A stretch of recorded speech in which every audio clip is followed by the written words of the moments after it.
There are a couple of things to share as we queue up the conversation. One is that the invitation here, as students share their stories, we would really love for you as participants to be strength spotters. So what that means is that, and especially if you have some familiarity with positive education, like listen to what the students share and see if you can notice like, oh, there's psychological safety, or there's intrinsic motivation, or there's autonomy, agency, whatever it is that bubbles up, and throw it in the chat because this is meant to be very interactive. So that's going to be part of the invitation, and we'll be, throwing things in as well. And then we'll also, towards the end of our time together, like work to connect the dots around, okay, this is what Ridley did. And Ridley, just as a bit of background, and I'll share a quick Ridley story before we transition over, before I pass the baton to Ed. While it's called Ridley College, it actually goes from kindergarten up to grade 13. So there's a breadth of students in a variety of different ages who are served. And it's also a boarding school that welcomes students from all over the world. So at the end of our conversation, I invite us to connect the dots around, okay, how can we figure out like, okay, this is what they're doing at Ridley. How can I make that work in my classroom or with my students so that it becomes relevant? So that's going to be towards the end of our time together where we'll kind of brainstorm around what that looks like. Okay. So, if y'all have any questions, feel free again to throw them into the chat. Very, very happy to help. And please do also introduce yourself. If you're not a Canadian who got a shout out, a special shout out, please, introduce yourself, like who you are and what your background is and what drew you to spend some of your precious time with us here today. So a fun story to share. It was in March of 2025. I was connecting with Sandy. We were gathering here at the Positive Education Consortium, which again is a nonprofit organization. It's the muse of Marty Seligman. Marty serves on our advisory committee. Mm-hmm. Sandy and I were just checking in, and I said, hey, there's this conference coming up that I had heard about through my colleagues. And it's in Miami. It's this thing on happiness. And Sandy was like nodding along. I'm like, you might be interested. And Sandy's like, yeah, but there's this other conference that's coming up. And it's in August. And it's on positive education, which obviously is more relevant than just generic happiness. Mm-hmm. I was like, yeah, well, that sounds really good. Where's that? And she says, yeah, it's being held in Southern Ontario. And I sat up very straight. And I was like, Southern Ontario? Sandy, I'm thinking I'm going to move to Southern Ontario. And she's like, yeah, it's in this place called St. Catharines. I'm like, that's where we're thinking about moving. So Sandy is the one that introduced me to this very special place, Ridley College. I had never heard about it before, which is amazing because it is literally seen as the premier positive education school in all of Canada. Mm-hmm. And I now live here. And my kid goes to Ridley College. So how amazing is that? So not only am I huge fans of Ridley as a positive education, positive educator, but I'm also a huge fan because I am a Ridley parent. So thanks for letting me share that story. And with that said, I would love to pass the baton to Ed Kidd, who is the headmaster of Ridley College, so that he can tell us more about all the many things that they're doing. Great. Thank you, Laura. Thank you for sharing that wonderful story. I've heard it a few times. It still amazes me. I should say, Sandy, I don't think I thanked you when I met you in August, but I'll say thank you now for that introduction. Perhaps you deserve a commission, perhaps. I will say as well, Laura's son is also not only a Ridleyan, but he's also on my rugby team as well, which we're just getting going with as well. So a great story. Last time I saw Ed, I said, please, please, please, Ed, please keep him safe. Take care of him. Yeah, he'll be safe. He'll be fine.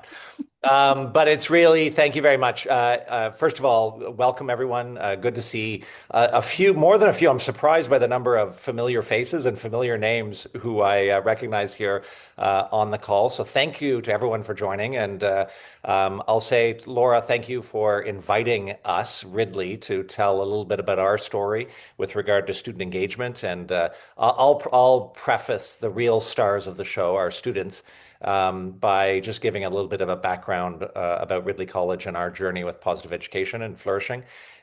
Before I do that, I will say another warm welcome to Dana. I haven't met you yet, but I've heard a lot about you, and thank you so much for taking up that leadership role at an organization that we've been involved with for a long time. And we believe in significantly. So thank you so much. It's great to have a Canadian at the helm as well. But let me tell you a little bit about Ridley. We've been around since 1889, and colleges in Canada and of a British tradition as well. Colleges and collegiates are names of schools that were originally intended in the 19th century, early 20th century as sort of university preparatory schools, right? And so that's where the name college comes from. It is confusing. Libby there from Lakefield College School, I'm sure gets the same thing. But we are indeed a JK to grade 12 school. And have been throughout most of our history, grade 13, actually, PG as well. So since 1889, I arrived at Ridley in 2012, 2013. We launched a strategic plan, a bold new strategic vision as well in 2014, which really started us down this path, our journey toward what is the wording and the phrasing in our school mission and vision, and that is to inspire flourishing lives. And with that aspirational statement, we then set about saying, well, how do you inspire flourishing lives in a community of JK to grade 12 students, but also a community of adults, faculty, and staff? And that landed us obviously with positive psychology. And specifically the groundbreaking, I think, earth-shattering work and theory and research and thinking and writing of Dr. Martin Seligman and Chris Peterson.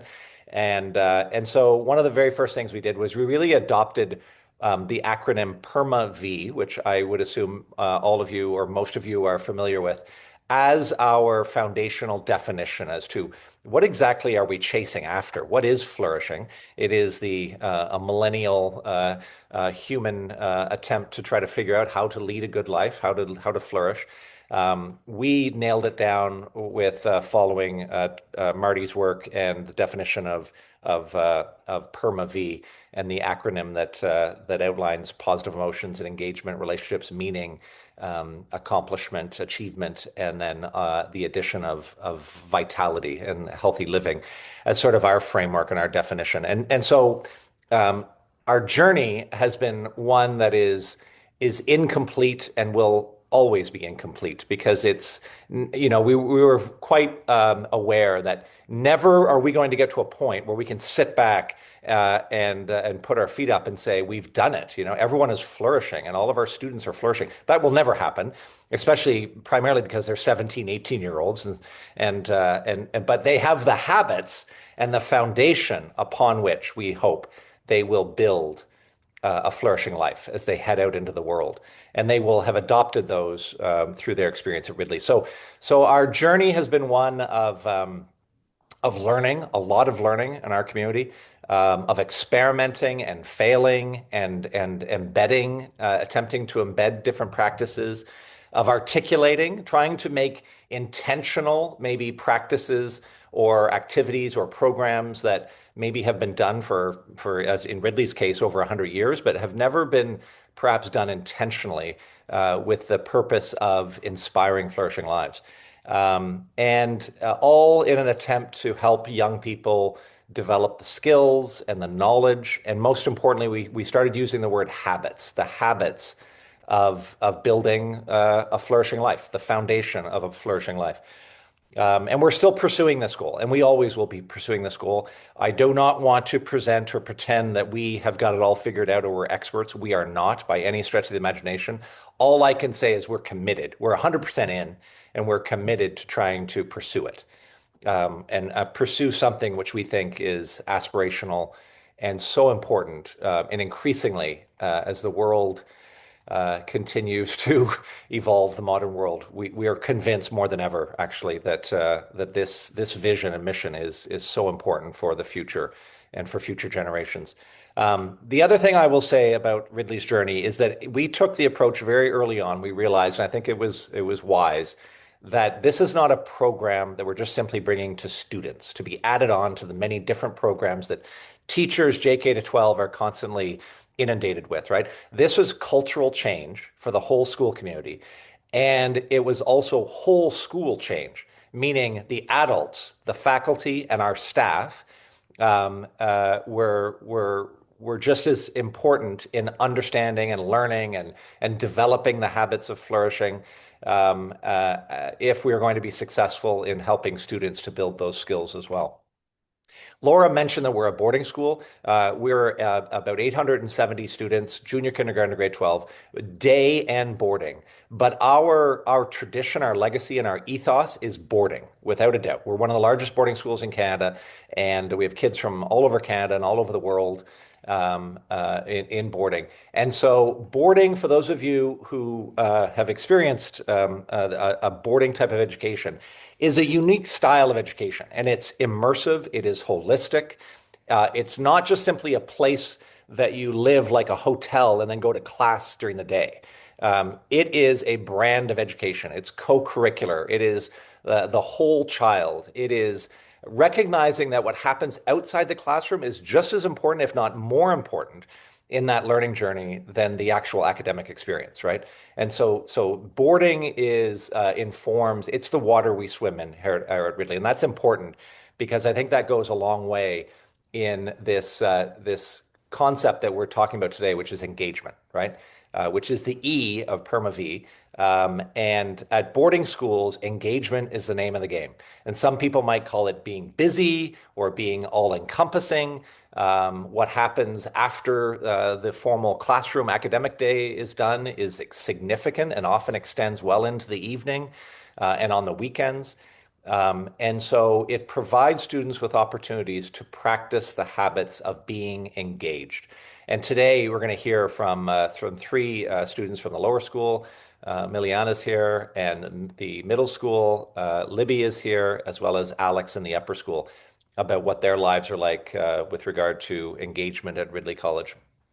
Um, I'll say this and then I'll turn it over to my colleagues. But my concluding marks will just simply be that, this journey has landed us at a pretty compelling place where we are convinced that, and with conviction, we say that we now believe that the primary purpose of education, JK to 12 education, at least, let me put parameters around that we think the primary purpose, not the only purpose, but one of the first priorities of JK to 12 education is teaching young people how to thrive, how to live well, how to flourish, and teaching them those habits alongside. It's not in competition with academic success or academic achievement. It's in fact a subset, right? Academic achievement is a result. It's not the target. The target is we're convinced teaching young people how to flourish and how to live well, how to do well, how to be well. And with that, I'll conclude by saying thanks very much, everyone, for joining in, and we're really honored to be invited to tell a little bit of our story. I'm going to introduce Lisa Dumont, who is our head of lower school. Our lower school is JK to grade 12. Mr. Paul O'Rourke, who is the head of our middle school, grade 7 and grade 8, and then Mr. Lance Postma, who's the head of our upper school, grade 9 to grade 12. So, Laura, shall we start with the lower school? Does that make sense? That sounds like a great plan. Fantastic. I'm going to turn over to Lisa and Miliana and talk a little bit about engagement in the lower school. Perfect. So I am going to be brief. I'm Lisa Dumont, the lower school head at Ridley College, because Mr. O'Rourke, Mr. Postman, and I have a group of students here And we want to make sure that we have enough time to provide an opportunity for them to share a little bit about their experience, and their takeaways from being in an environment that is purposely pursuing the idea of flourishing and teaching those habits of mind, body, and spirit that Mr. Kidd spoke about. So in lower school, what that looks like for us is really providing a lot of opportunity for students to explore and experience different ways of being connected to our community. So whether that is trying on different leadership roles, we in grade 6, which is kind of our culminating year of the lower school and the PYP, we call it trying on leadership, and every student has an opportunity to be a house team captain and have that opportunity to try on student leadership and what that looks like, because we know engagement is a huge part of PermaV, and we also offer a wide array of co-curricular experiences because we want students to explore different passions or find different passions in the process by trying different things they might not have expected they would enjoy. So with that, I'll pass it on to Mr. O'Rourke. He'll talk a little bit about opportunities for engagement in the middle school, and then we'll get started with our students. Well, thank you, Mrs. Dumont. In the middle school at Ridley, that's grades 7 and 8, and this is a relatively new feature to our long history at Ridley, developing a bespoke middle school program that speaks to the adolescent learner and addresses their needs and aspects of flourishing. And I would say that in grade 7 and 8, what we focus on, as we know, it's a tremendous time of change and a tremendous growth. And so we allow our students to find their identity. We assist them in that regard, to find their voice and agency. We allow them to explore their interests in a variety of ways, some of which hopefully Liberty will touch upon, and to spark those interests. And when we get the opportunity to speak to Liberty, as we will with the other students on the panel, I think that you'll see that our school very much thrives in that particular endeavor. Mr. Postma. Thank you, Mr. O'Rourke, and thank you very much, everyone. It's wonderful to have the opportunity here. We certainly it's great to be a part of the consortium here in our call. I'll just echo the comments that are made by Ms. Dumont and Mr. O'Rourke. Similarity in the upper school, the flourishing and the pathway to flourishing is very similar, and with opportunities from students grade 9 through to 12 as they're making their way to the final stages of their secondary school experiences, and then moving on into primary or post-secondary programs of their choice. There's a significant focus on connection and belonging and finding their voice, opportunities in leadership, and as Mr. Kidd had mentioned, a commitment to the holistic well-being and learning of the entire child, which spans academic as well as the curricular experience. And one of the unique things that is about a boarding school is our full connection and full integration of our day and boarding students within communities themselves. Like there are 9 houses associated with the upper school, and all the students belong to them. So the sense of connection and community really propagates, of course, those opportunities around engagement, and leads students on the pathway to well-being and learning the habits of mind, body, and spirit. So with that, we'll start here with our panel, our questions. Again, I'd like to thank Melania and Alex and Liberty for being here today. And I can tell you, we haven't really talked to them about what they're doing here today. We have a series of questions that will help propagate, I'm sure, some conversation from their experiences. And for the students, we just want to make sure that you understand that we just want to share what it's like to be, for you to share what it's like to be a Ridley College student based on your experience across the continuum, lower, middle, and upper school. There's no right or wrong answers, just your thoughts. And this conversation is about understanding how your experiences and expectations and belonging from how you see it. Please understand you're not being evaluated by any means. So authentic and whatever comes to mind.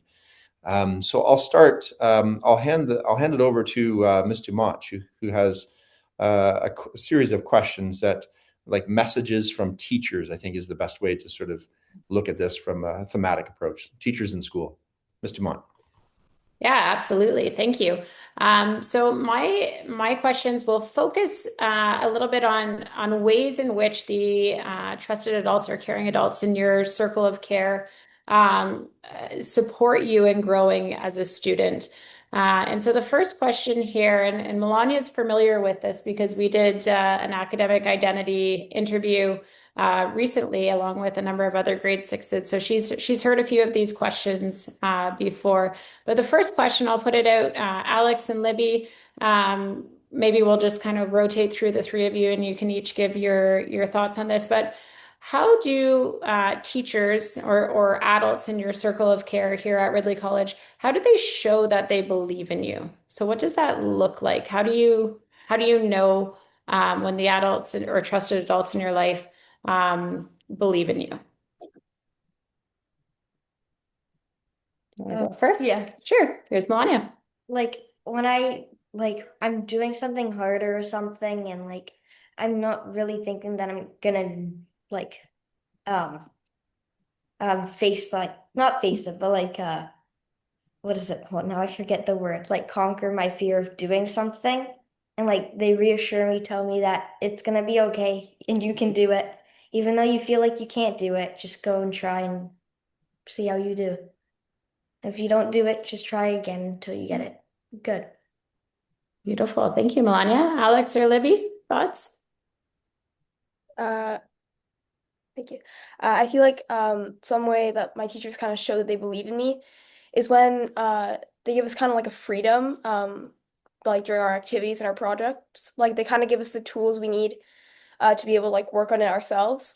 But then they show us that they like believe in us by giving us the freedom to go off and like use them ourselves and like utilize them. And this can be like freedom, like being able to like go off and like do the work at home or working through different periods or choosing what you want to work on or like choosing your product, like your project topics. So yeah, I think that's one way teachers show that they believe in us. When I know it, like because like you're at Ridley for so like a lot of the time, and like you like can make connections and relationships with your teachers, like they know you and they know how to push you. And like for example, I'm like very dedicated to the musical theater program here, and the director, who's also my teacher, we just have a really like close connection, and she knows me very well, and she knows like my limits, and she knows how to push me. She always wants to make me like a better performer or better like at my academics. And like an example is I've never tap danced in my life, but she put me in a role, and it had a lot of tap dancing because she knew my capabilities. She knew that by pushing me out of my like comfort zone, that like she would prepare me for the future. And like yeah, so that's when I know like a teacher really believes in me, by like pushing me out of my comfort zone and giving me those like opportunities. I love that, Alex. That leads into the next question beautifully, actually. It is something that Headmaster Kidd always says is we need to ensure that students feel known and cared for. And so I love that concept of just your teacher knowing you well. And so the next question is, can you share when you feel noticed in class or known in class when a teacher, you've kind of answered that question, but perhaps we can have Libby and Melania dig into that a little bit as well. When do you feel known and cared for in class or on a team here, and what makes you feel that way? Wait, You want to go? sure. Okay. Something like, well, it's not just around Ridley, like it's mostly around everything. Like when you're doing something that really good or like that you something that you felt like you couldn't do and then you accomplished it and then you just get like your teacher pulls you out of class maybe and says like you did good job, like even though you thought you couldn't do it you could still do it and you went to go like you conquered your fear to go try something new. Like Alex said when he tried tap dancing for the first time, like you tried something new. And they notice that that was hard for you in that Yeah. moment. Yeah, great. Libby?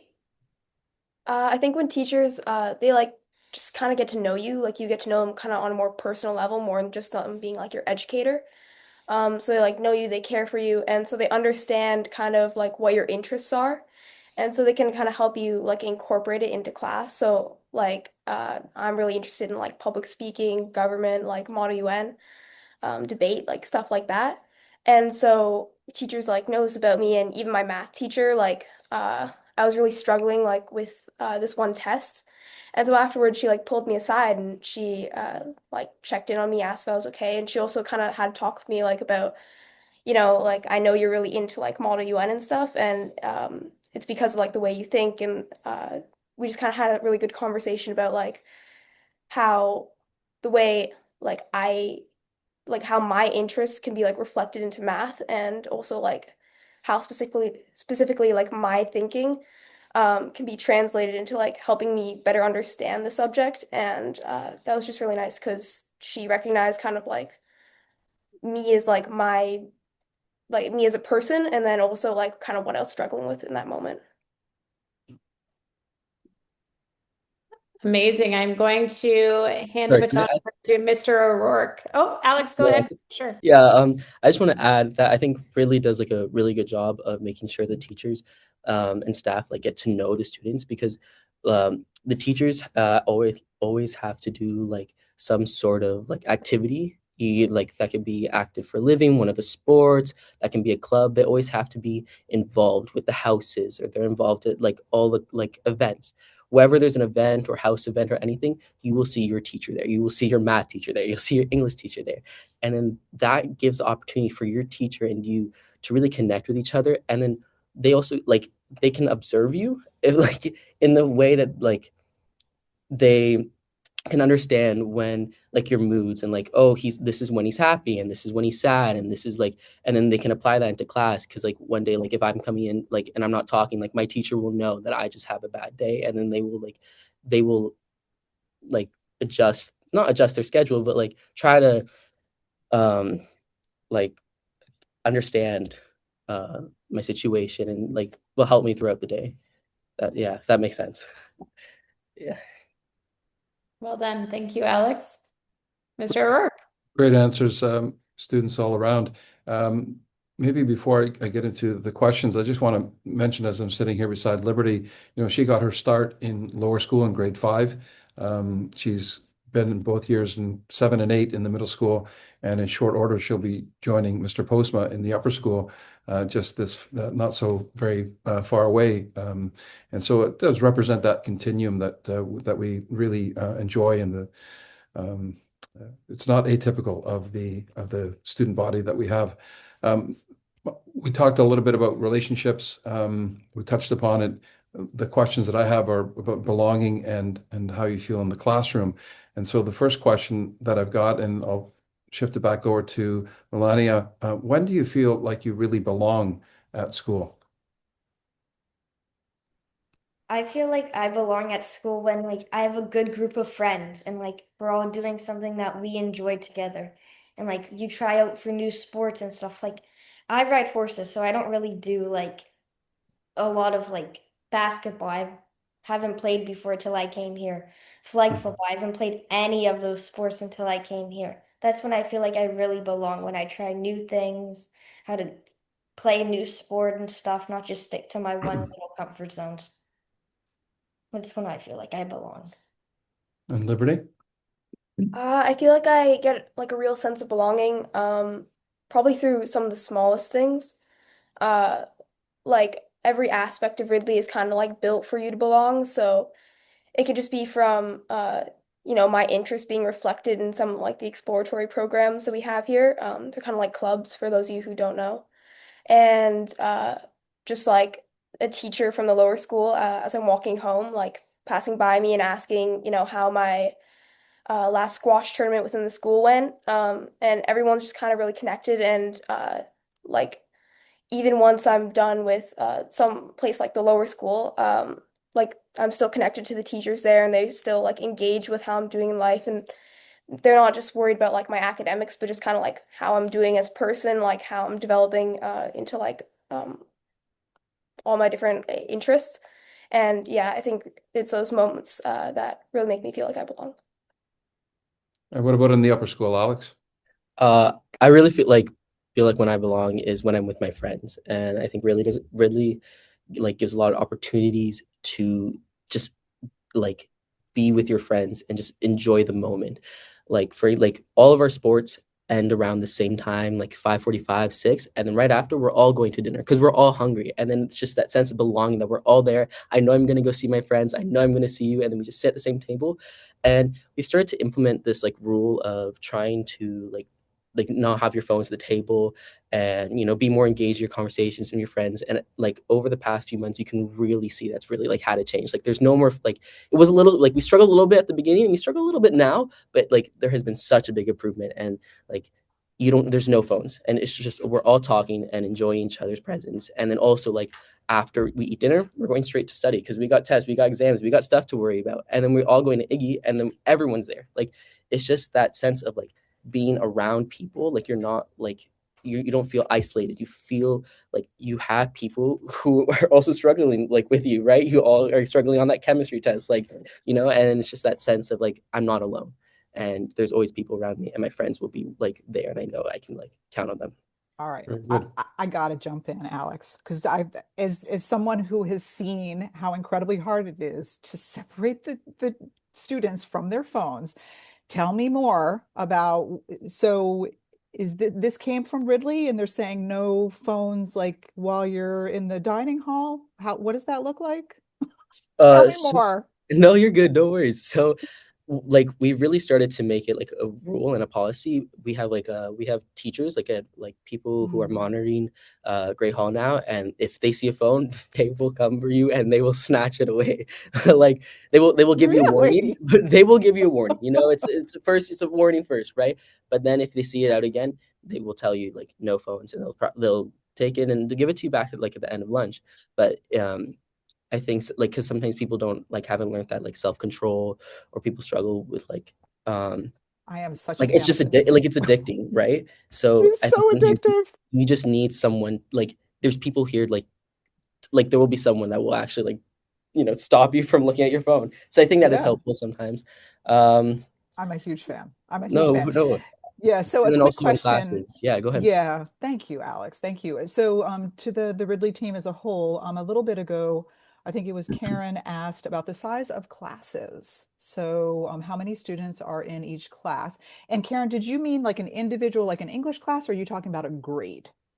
I'm not sure exactly what you're looking for. As Ed mentioned, Ridley has about 875 students from kindergarten, pre-kindergarten, all the way up to grade 12. They have a couple of people who are postgraduate. So let's see here, by Yeah, grade. she said by grade. Yeah. Yeah, yeah. Does anybody want to give a rundown, general rundown of Laura, I those can speak numbers? to that, at least in the upper school. By grade, I mean, approximately numbers. There's 100 grade nines, approximately.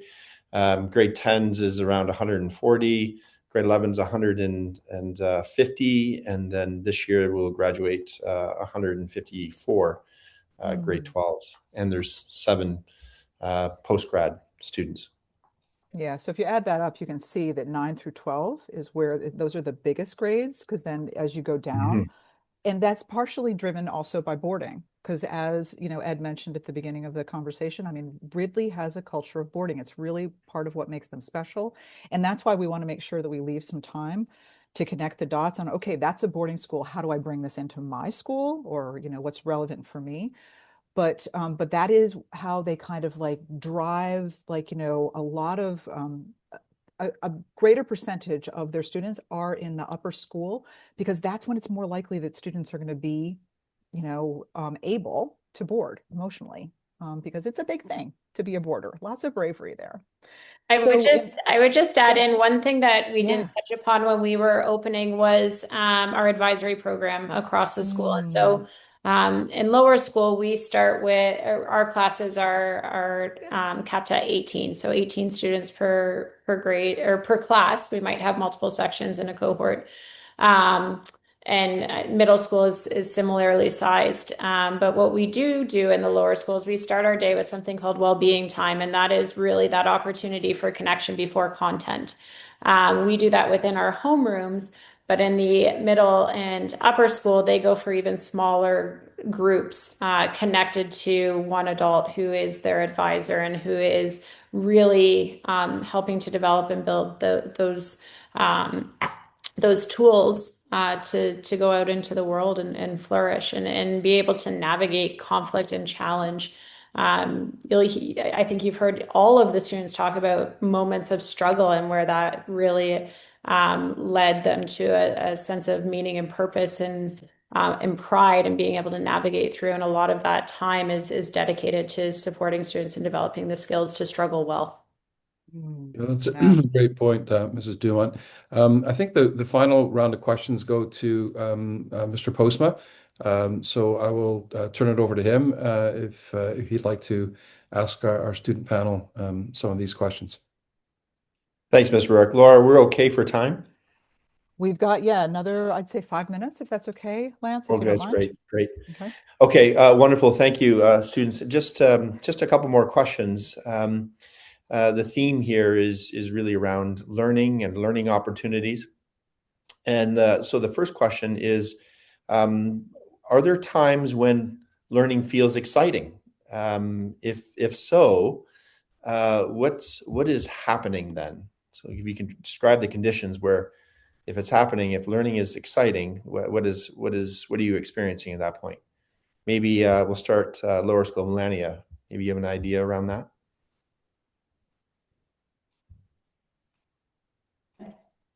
Like when learning feels exciting is like, this is personally for me, like when we're trying to do something new, like exhibition in grade 6, it's like a project that like you get put into your groups and like you rank like your top like The areas of top interest. in the areas of interest. Like I got social media, like how it impacts on your health and stuff.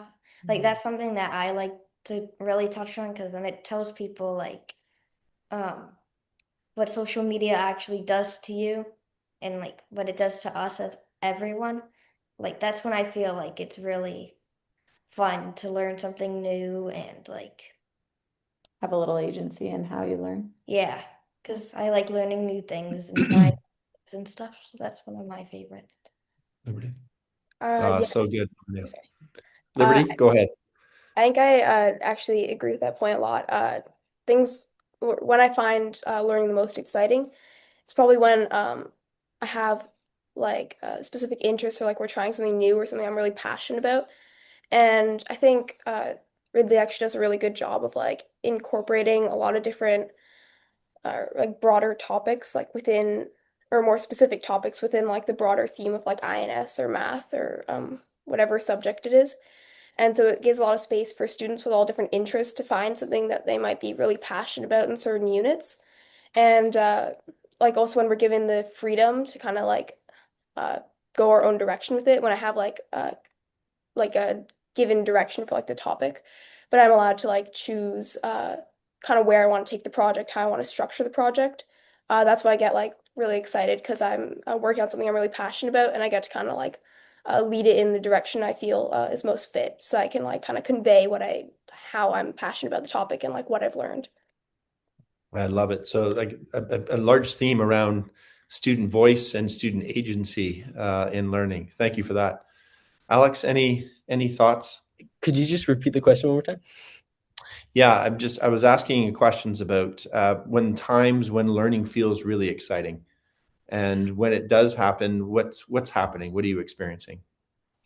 When like I think when the teacher like switches up the kind of the routine and like makes everyone gets up or everyone let's get up and like do the work on the whiteboard or let's work together and it's just like being engaged with other people instead of just like having lectures all the time.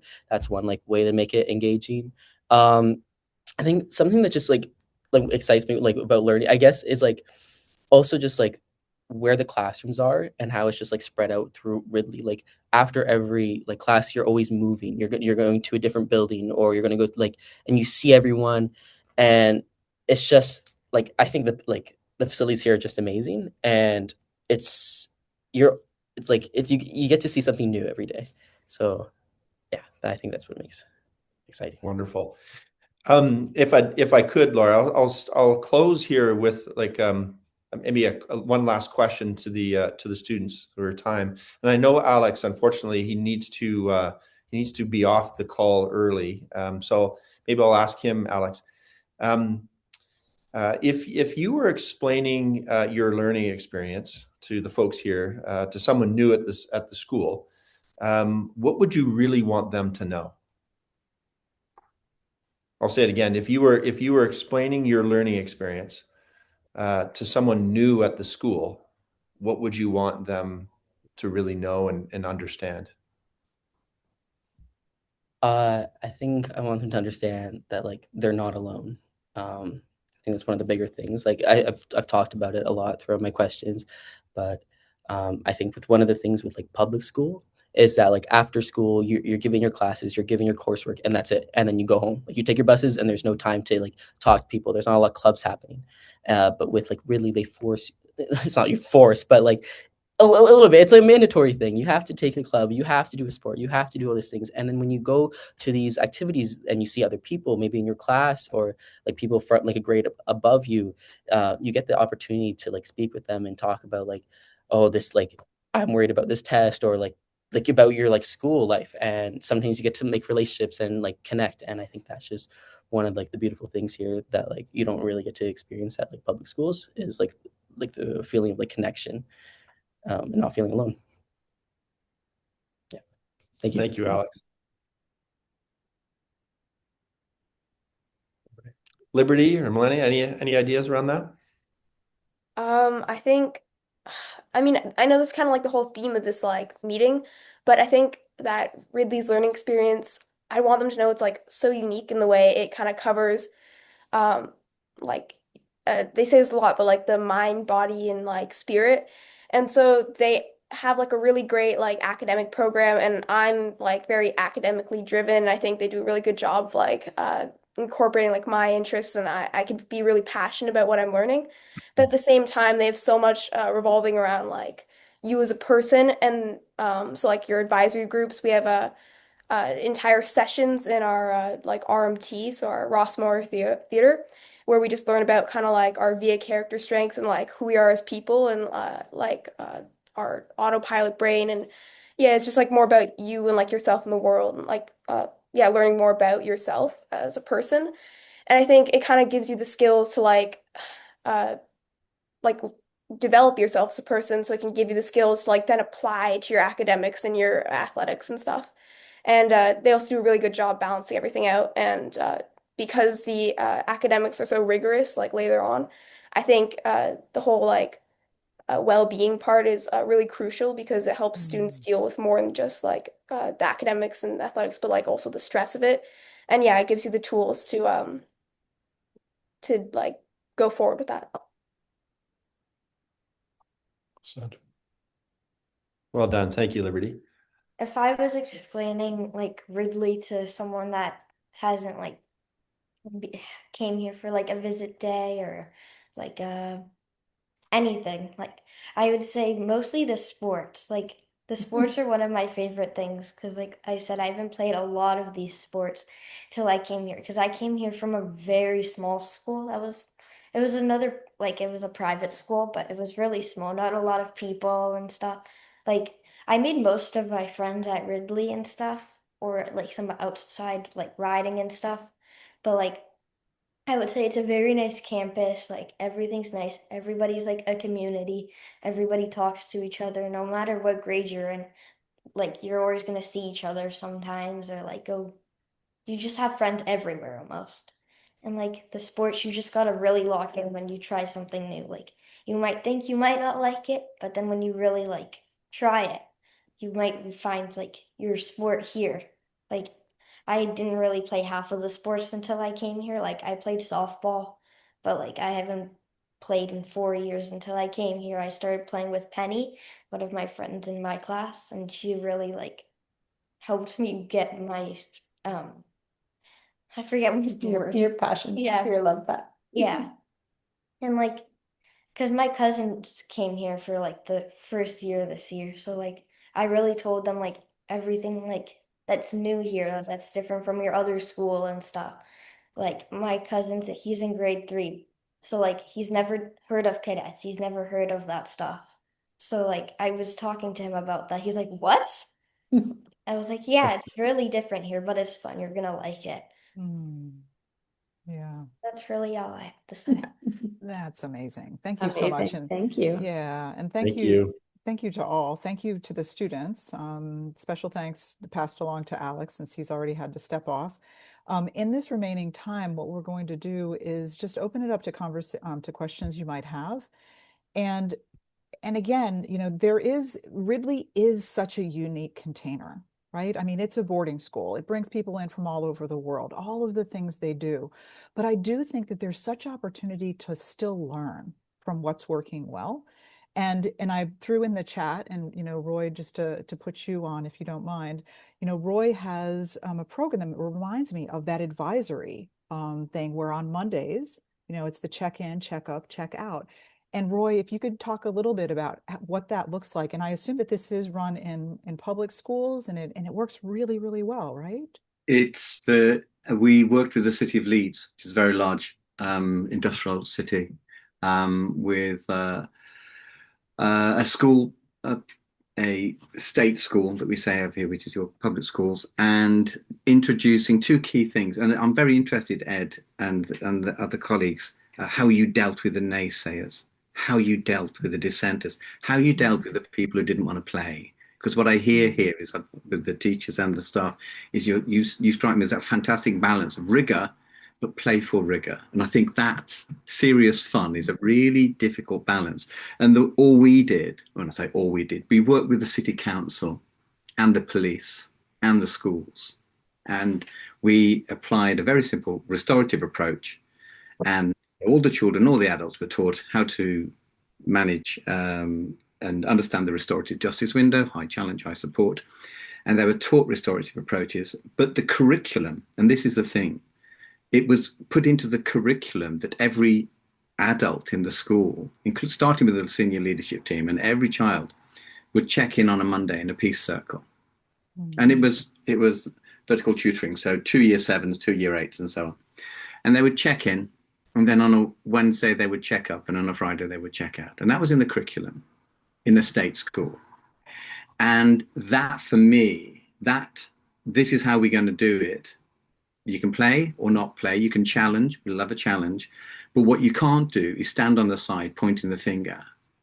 And so the imposing a structure that is based on good rigor, and that simple thing of in the first hour of every Monday, every child and every adult, and I'm interested in how you engage your teachers, because the kids can be very well supported, but we all know schools which support the kids, but the teachers aren't so. I don't get that from Ridley, I have to say, but I'm interested in how you get that managed between this is how it's going to work, people, but how do you get their buy-in, Ed?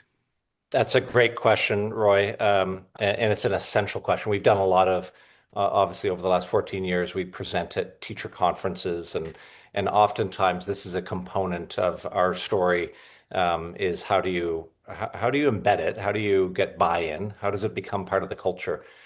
And I'll offer some thoughts, and then certainly Lisa and Paul and Lance, if you want to weigh in. I will say that first of all, going back to my comment, we realized very early on that this was cultural change, like school culture. We're talking about change management. We're talking about culture, not academic program or a new curriculum. Which to some extent is a little bit easier to introduce in that regard. And so with any kind of culture, like I think in schools, from my experience, you start with the adults. And when we started with all the adults, faculty and staff, to sort of really sort of hammer home the idea that that this is everyone in our community. We're not just inspiring flourishing lives in students, JK to grade 12, but in all members of our community, including the adults. And so I think there was a degree of, first of all, there weren't a lot of naysayers. I have to say that, and maybe it's because we're Canadian and we're very amenable to, we're not cantankerous by nature, and or disagreeable. But Unlike the British. there, Unlike yeah, the yeah, exactly, unlike the British. Um, there weren't a lot of naysayers, but at the same time, when we express and authentically do so, that we're interested in your flourishing as adults, right? Like that is a incredible like employee value proposition, right? Mm. Who can be cynical about their own well-being? So there was a lot of buy-in in that regard. And we walked the talk, so to speak, right? Like we did a number of different activities and events and things that truly, showed them that, and brought in guest speakers and experts from around the world. We very early in our journey, we partnered for 2 years with Dr. Lee Waters from the University of Melbourne, in Yeah. Australia, and Lee was amazing, and only with faculty and staff, right? And that just sort of started the culture. And when you have the adults, they sort of set the tone. So the other thing we comment about is we call the sandwich model of change, school change, and that is both from grassroots up as well as top down. And the top down was really, starting with our mission and vision. Like this is embedded in our strategy. The head of school is committed to this. The board of governors is committed to this, and make that very visible and well known. And then doing things like I just described, starting with the adults, the faculty and staff, and encouraging, like, again, I just think it is innately appealing to most humans to want to talk about how to live well and how to be Mm. happy. Although we didn't use the H word a lot, because I said it's not about happiness, right? Flourishing is much more profound. It's about eudaimonia. We talked about and there was a lot of learning, and people like to learn as well.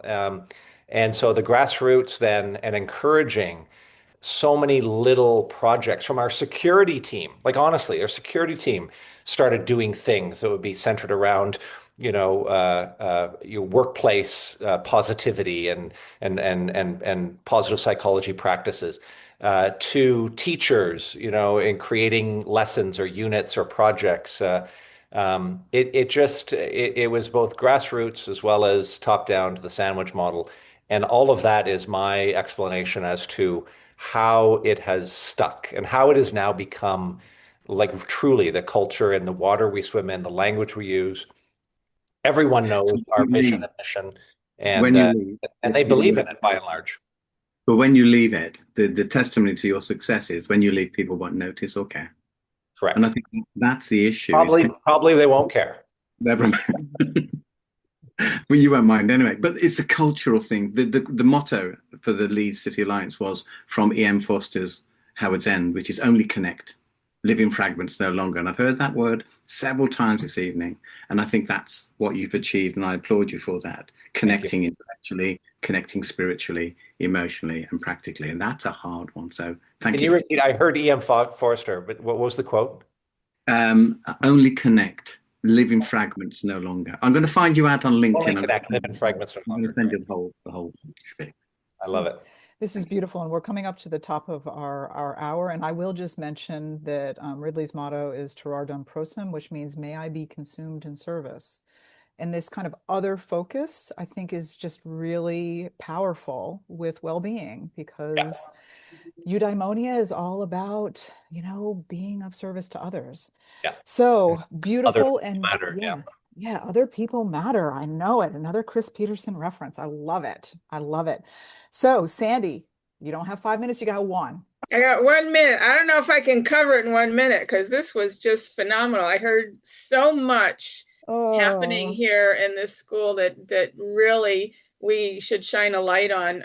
A lot of what came out was developing the student holistically, and how beautiful that was. Relationships, connection, belonging.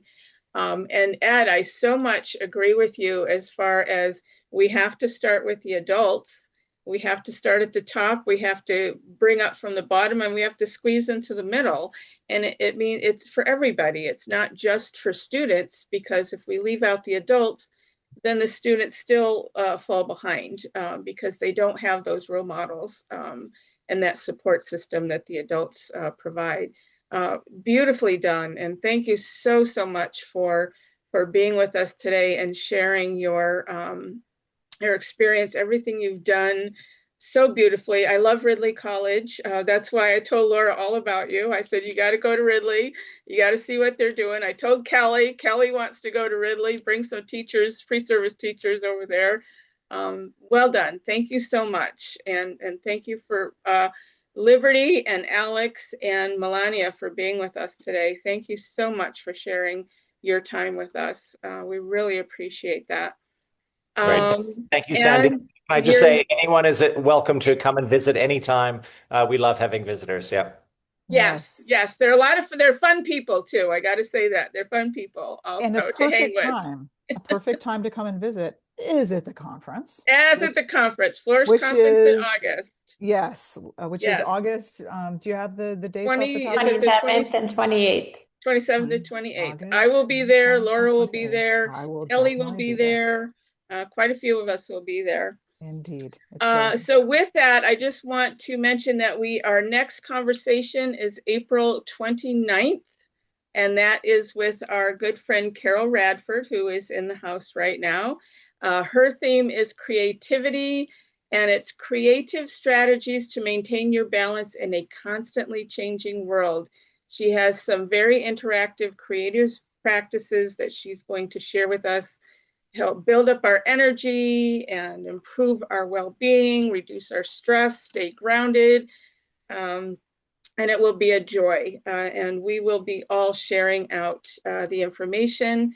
Hope you can make it, and please bring a friend with you. Indeed. Thank you. And Carol did have a question for those who need to step off. By all means, please feel free. But Paul, do you mind if Liberty takes a moment? Liberty, do you have a second to answer Carol's question? Yeah, of course.